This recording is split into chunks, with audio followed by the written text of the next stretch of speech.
విభిన్న పంటల సాగుకు మంజీరా నది పరివాహక ప్రాంతం పేరుగాంచింది. వరితో పాటు వాణిజ్య పంటలు, పండ్ల తోటలు కూడా సాగవుతుంటాయి. పరివాహక ప్రాంతంలోని అన్ని గ్రామాల్లో వరితో పాటు మామిడి తోటలు ఉంటాయి. ఒక గ్రామంలో మాత్రం మామిడి సాగు మాత్రమే కనపడుతోంది.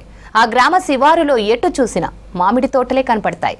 ఆ గ్రామంలో ఎందుకు మామిడి తోటలు మాత్రమే సాగు చేస్తున్నారో స్టోరీలో చూద్దాం.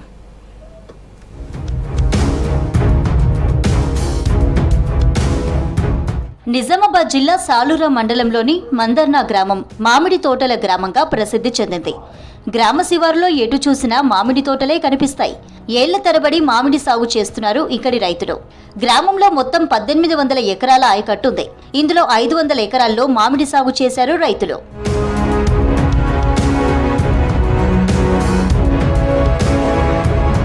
సాధారణంగా మంజీరా పరివాహక గ్రామాల్లో వరి ఎక్కువగా సాగవుతుంది. రోజు రోజుకి భూగర్భ జలాలు అడుగంటుతుండటంతో వరి సాగు తగ్గించారు రైతులు. మంజీరా పరివాహక ప్రాంతాల్లో ఇసుక నేలలు ఎక్కువ. వరి సాగుకు నీరెక్కువ అవసరం. ఇసుక నేలల్లో ఎంత నీరు పారించినా వరి సాగుకు సరిపోదు. అందుకే వరి వేయడం తగ్గించిన రైతులు మామిడి తోటలపై దృష్టి పెట్టారు. మాది మంజీరా పరివాహక ప్రాంతము. మంజీరా పరివాహక ప్రాంతం కొద్దిగా ఇసుక నేలలు, ఇసుకతోటి కూడుకున్న నేటి ఉండడం వల్ల ఈ యొక్క ప్రధానంగా మా గ్రామంలో దాదాపు 200 నుంచి 300 ఎకరాల్లో మామిడి తోటను కూడా పండించడం జరుగుతూ ఉంది. అన్ని రకాల మామిడి చెత్తలు అంటే ఇప్పుడు తినడానికి మార్కెటింగ్ అనుకూలంగా ఉండే బంగినపల్లి కానీ, దశేరి, ఇట్లా రకరకాల, అలాగే పచ్చళ్ళు వేసుకునే రకాలు కూడా దానికి అన్ని రకాల మామిడి యొక్క చెట్లను పెంచడం జరుగుతుంది డ్రిప్ ఇరిగేషన్ తోటి. మందర్నా గ్రామంలోని ప్రతి రైతు తన వ్యవసాయ క్షేత్రంలో ఏ పంట వేసినా ఎంతో కొంత భాగంలో మామిడి సాగు చేస్తారు. బంగినపల్లి, దశేరి రసాలతో పాటు సుమారు 8 రకాల మామిడి సాగవుతుంది. ఇక మందర్నా గ్రామంలో పండే ఆవకాయ మామిడి చాలా ఫేమస్. మామిడి పచ్చళ్ల కోసం జనం ఇక్కడికి వచ్చి మామిడికాయలు కొంటారు. గతంలో మంజీరా నది ప్రవాహం లేక భూగర్భ జలాలు అడుగంటాయని, అప్పటి నుంచి మామిడి తోటలు పెంచుతున్నామని చెప్పారు రైతులు.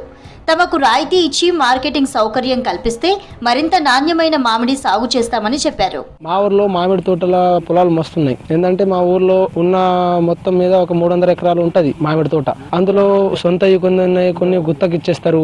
మా దగ్గర రకరకాల కాయలు ఉన్నాయి, మస్తు పండుతాయి కూడా.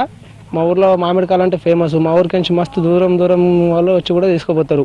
మా దగ్గర దశరి, బంగన్పల్లి, లంగడి, అంగడి అన్ని రకాల మామిడికాయలు మా దగ్గర దొరుకుతాయి. దాంట్లో రకాలు ఉంటాయండి. దసరి ఉంటుంది, కేసరి అని ఉంటుంది, బైంగన్పల్లి అని ఉంటుంది, నాటుకాయ అని ఉంటుంది, పచ్చళ్ళకు కానీ అలా కొన్ని రకాల పళ్ళు మాత్రం అవుతూ ఉంటాయండి. దాదాపు నాకు దగ్గర వచ్చినప్పటి నుంచి 15 సంవత్సరాల నుంచి అయితే కంటిన్యూగా వస్తూనే ఉన్నాయి. ఆల్మోస్ట్ ఊళ్ళో దాదాపు 20-30 తోటలు ఉన్నాయండి నిజామాబాద్. ఇక్కడ నుంచి మా దగ్గర దళారులు వచ్చి తీసుకుని వెళ్తారండి.